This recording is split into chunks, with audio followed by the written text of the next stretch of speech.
نبدا. السلام عليكم. دي معانا ان لوجان 2014 اول فئه. تمام. طبعا هي جايه فيها مشكله سي كرانك خلفي. تمام.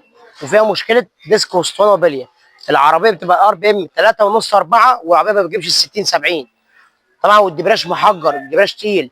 المشكله دي احنا برضو قلنا عليها قبل كده من اسبوعين في الكاليو، بسبب موضوع ان التحميل على الدبرياش. ممكن نروح محمد ثاني؟ يا رب.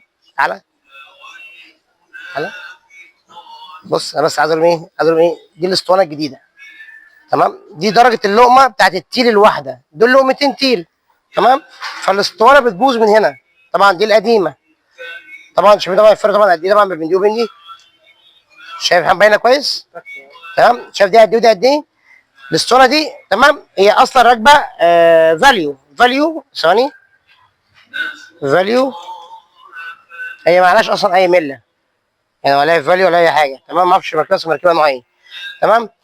طبعا احنا برضو قلنا في الفيديو الاولاني يا جدعان ما حدش يحمل على الدبرياش وما حدش يمشي بالعربيه والغيار دايما. انا هدي اولاني، لما ادي اولاني في اي عربيه يا جدعان مانوال، مش شرط تكون رينو، مش شرط تكون كيليو، مش شرط تكون مش لازم. بص اي عربيه مانوال انا لازم لما ادي الغيار الاولاني اسيب دبرياش خالص، وابدا اخد سرعه الاولاني.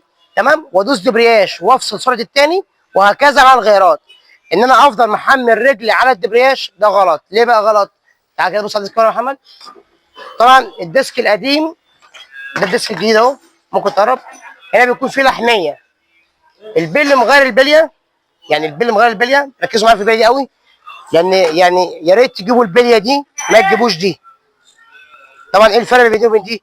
البليه دي الطبق بتاعها اللي هو المتحرك هو ده بس، ده بس. تمام. فلما بيلف هنا بيلف ياكل ايه؟ نور حمد. بيلف ياكل الشفه بتاعت الايه؟ بتاعت البليه اهي. بيطبع هنا بياكل الشفه دي.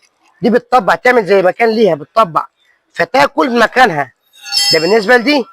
طيب بالنسبه للبليه دي يا محمد، بالنسبه للبليه دي التجويف ده كله هو كله بيلف، كله بيلف. واخد بالك؟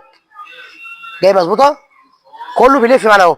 طبعا لما دي طبعا تلف معانا كده هي مطبقه على الاسطوانه كلها.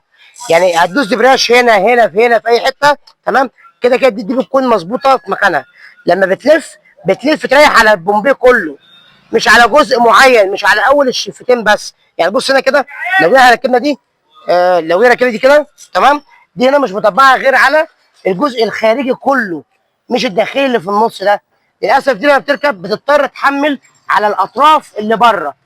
لما بتحمل هنا بتيجي تدوس برياش ما بتدوسش للاخر، وبرده بتنحل في مكانها.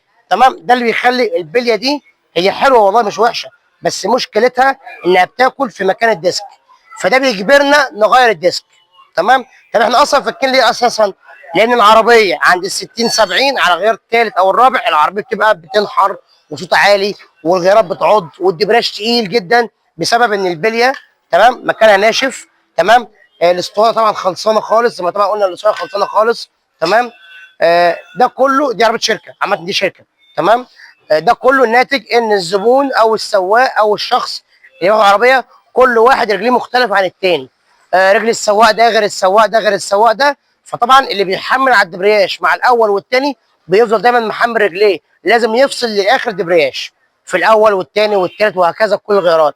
لو فضل محمل رجليه في الزحمه ده بيخلي الاسطوانه دايما تتاكل. تمام. شكرا. هنقفل وربنا يسهل.